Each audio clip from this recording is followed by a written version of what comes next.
Doctor जिसका grade शुरू ही 17 grade से होता है, डॉक्टर को क्या दिया जा रहा है?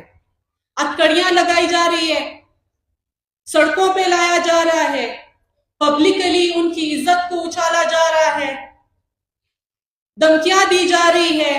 कहीं पे सिरिंज अवेलेबल ना हो तो डॉक्टर पे आती है बात, कहीं पे डिलीवरी पे किसी ने चार्जेस लिए हो, पैसे लिए हो तो बात आती है डॉक्टर्स ने लिए है।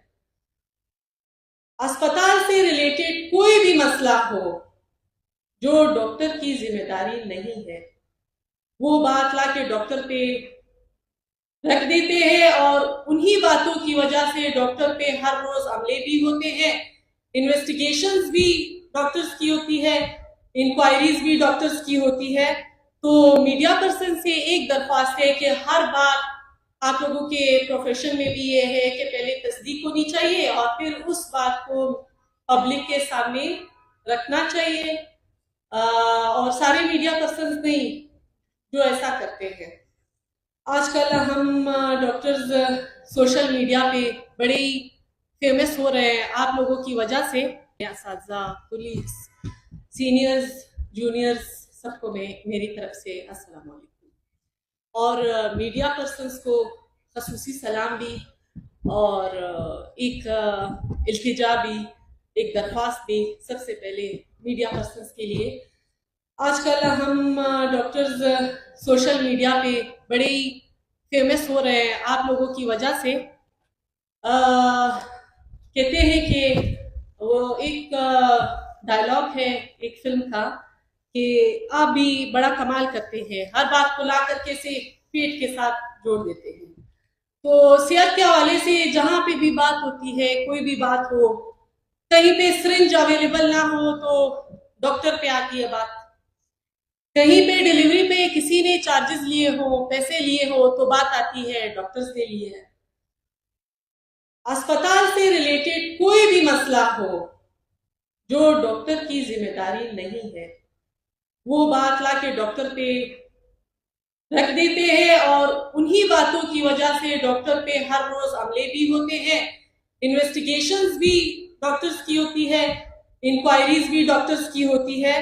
तो मीडिया पर्सन से एक दरख्वास्त है कि हर बार आप लोगों के प्रोफेशन में भी ये है कि पहले तस्दीक होनी चाहिए और फिर उस बात को पब्लिक के सामने रखना चाहिए।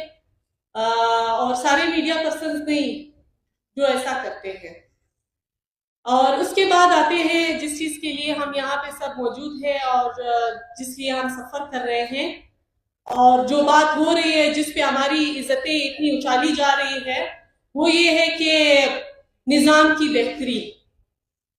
निजाम में अगर कोई डॉक्टर दिन रात ड्यूटी दे रहा है, मेहनत कर रहा है बगैर रिसोर्सेज के, बगैर फैसिलिटीज के, तो वो निजाम चला कौन रहा है? डॉक्टर्स चला रहा है। हेल्थ सिस्टम का मेन पिलर आपका डॉक्टर है।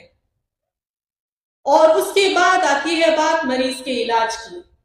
अगर गवर्नेंस को चलाने के लिए गवर्नेंस अपने मुलाजमीन को अपॉइंटमेंट के डायरेक्ट बाद अगर 17 ग्रेड के एफसी ऑफिसर्स को वो रेजिडेंसी दे सकते हैं, फैसिलिटीज दे सकते हैं, अगर तहसीलदार को 16 ग्रेड के ऑफिसर को गवर्नेंस में पेट्रोल भी मिलता है, गाड़ी भी मिलती है, ड्राइवर भी मिलता है, घर के काम वाला बंदा भी मिलता है, सब कुछ प्रोवाइड किया जा रहा है और उसके बाद उससे ये इल्तिजा होती है कि आप ड्यूटी करें।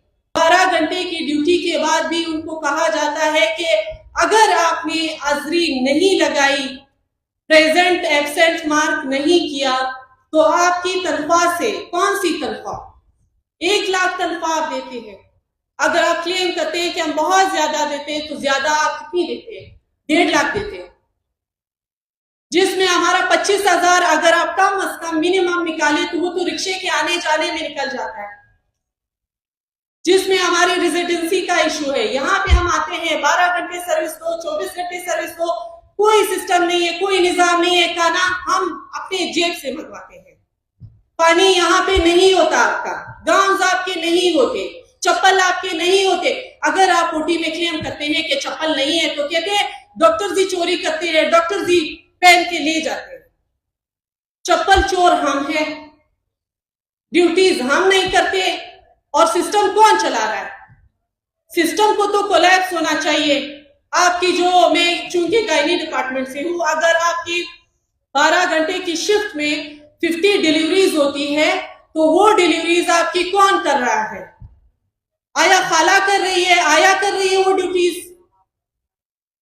बार बार डॉक्टर पे कीचड़ उछालना, डॉक्टर को धमकाना, डॉक्टर को इन्वेस्टिगेट करना, सबसे ज्यादा जो हम लोगों में हमारे साथ जो बुरा हो रहा है, हमारे एचओडीज, हमारे प्रोफेसर्स के साथ हो रहा है, जिन्होंने अपनी पूरी जिंदगियां दी इस सिस्टम को चलाने के लिए, इस सिस्टम को कोलैप्स से बचाने के लिए। उनको क्या दिया गया? अगर आपका सेक्रेटरी, आपका मिनिस्टर, आपका डिप्टी कमिश्नर, आपने उनके रैंक्स रखे हैं, तो मेरे सीनियर्स की भी रैंक्स है। मेरे लिए मेरा मिनिस्टर, मेरी सेक्रेटरी, मेरा डिप्टी कमिश्नर मेरे सीनियर्स है। आपने उनको क्या प्रोवाइड किया है? यंग डॉक्टर्स आपका फ्यूचर है, और आपका फ्यूचर जेल में बैठा है, आपके फ्यूचर को हथकड़ियां लगी है। मैं चाहती हूं कि हमारे सारे सीनियर्स को, हमारे यंग डॉक्टर्स को, हमारे फ्यूचर को इज्जत बख्शी जाए, बगैर इन्वेस्टिगेशन के, बगैर इंक्वायरीज के, उनके जो जेन्युइन इश्यूज है उन पे काम किया जाए। हमारी फीमेल डॉक्टर्स जिनको सिक्योरिटी के बहुत इश्यूज है, चूंकि मेल के सिक्योरिटी इश्यूज तो सोशल मीडिया पे कहीं ना कहीं आ जाते हैं, फीमेल्स कल्चरल इश्यूज, घर के इश्यूज की वजह से उनको सामने नहीं ला सकती। उन इश्यूज पे बात होनी चाहिए। फीमेल्स को एज अ डॉक्टर ट्रीट करना चाहिए, औरत की तरह नहीं जिस तरह से बाकी सोसाइटी ट्रीट करती है। और उसके बाद मैं एक आखिरी बात कहना चाहूंगी कि जो यहाँ पे, हाँ, यंग डॉक्टर्स का अपने मसाइल पे बात करना, किसी पे इल्जाम लगाना नहीं है। वो मुकालमे का एक किताब है, उसमें है the book you wish your parents had read. मुकालमे की 3 किस्में हैं। एक ये किस्म है कि आप आर्गुमेंट्स करें, एक दूसरे पे कीचड़ उछालें। दूसरी ये बात है कि मसला कहीं पे है और आप उसके रुख को बदल रहे हैं, जैसे आजकल हो रहा है कि हम कहते हैं सहूलतें नहीं है हमारे पास, और ये लोग कह रहे हैं आप एब्सेंट हो, आप प्रेजेंट हो। तो अगर तीसरी जो किस्म आती है वो ये है कि ऑब्जेक्ट पे हम बात करें, सब्जेक्ट को निकाल दें, कौन जालिम है कौन मजलूम है इस बात पे बात ना हो। हमारा मसला ये है, हम हेल्थ सिस्टम के मेन पिलर्स हैं, हम ड्यूटीज दे रहे हैं, हमारे जो मुतालबात है, हमारी जो रिक्वायरमेंट्स है उनको पूरा करे, उन पे बात करे। अगर ब्लड बैंक नहीं है, सिरिंज नहीं है, सामान नहीं है, मशीन नहीं है, सिक्योरिटी नहीं है, स्टाइपेंड्स रिलीज नहीं हो रही है, डॉक्टर्स ड्यूटीज कर रहे हैं, शादी के बाद भी वो शौहर और माँ बाप के लिए 200 किराया 300 किराया रिक्शे का उनसे मांगते हैं, तो उन पे बात होनी चाहिए और मसले का हल निकालना चाहिए और इन ब्लेम गेम से हमें निकल आना चाहिए। शुक्रिया।